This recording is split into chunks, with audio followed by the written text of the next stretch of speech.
लीला एक जिज्ञासु लड़की थी जिसे अपने छोटे से कॉटेज के बाहर की दुनिया को खंगालना बहुत पसंद था। एक सुनहरी सुबह वह जंगल में गहराई तक चली गई, जहां जंगली फूलों से घिरा एक संकरा रास्ता था। ऊंचे पेड़ों की शाखाओं से छनकर आती धूप जमीन पर सुनहरे पैटर्न बना रही थी। जैसे ही वह आगे बढ़ी, उसे एक गिरे हुए पेड़ के तने के पीछे से हल्की सरसराहट सुनाई दी।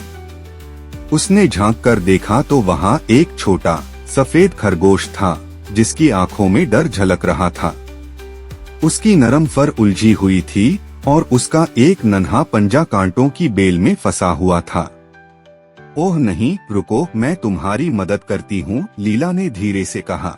उसने सावधानी से बेल को हटाया, जिससे उसके खुद के हाथों में भी हल्की चुभन हुई। खरगोश कांप रहा था, लेकिन वह भागा नहीं, बल्कि उसने अपनी बड़ी बड़ी आंखों से लीला की ओर कृतज्ञता भरी नजरों से देखा। लीला मुस्कुराई, अब तुम सुरक्षित हो। खरगोश ने अपनी नाक हिलाई और आश्चर्यजनक रूप से जंगल में भागने के बजाय वह और करीब आ गया। उसने अपने छोटे से सिर को लीला के हाथ से रगड़ा, जैसे उसे धन्यवाद कह रहा हो। लीला खिलखिलाकर हंस पड़ी। उस दिन के बाद से लीला और खरगोश, जिसका नाम उसने विलो रखा, सबसे अच्छे दोस्त बन गए।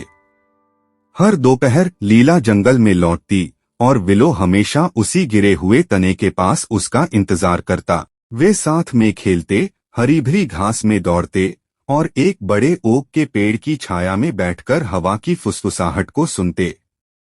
एक दिन जब शरद ऋतु के रंगों ने जंगल को लाल और सुनहरे रंगों में रंग दिया, अचानक आकाश में काले बादल छा गए।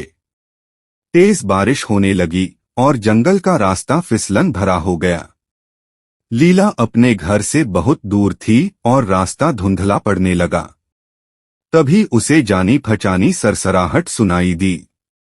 विलो उसके पास आया, अपने कान फड़फड़ाए और धीरे धीरे आगे बढ़ा। हर थोड़ी दूर पर वह रुककर पीछे देखता, यह सुनिश्चित करने के लिए कि लीला उसके पीछे आ रही है। उसने लीला को एक छिपे हुए रास्ते से गुजारा, जिसे वह पहले कभी नहीं देख पाई थी।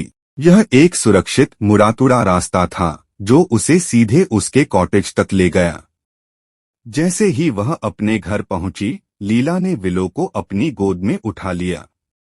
तुमने मेरी जान बचा ली, विलो, उसने प्यार से कहा। उस दिन के बाद से उनका बंधन और भी गहरा हो गया। चाहे कोई भी मौसम हो, लीला और विलो हमेशा फुसफुसाते जंगल में एक दूसरे को ढूंढ ही लेते।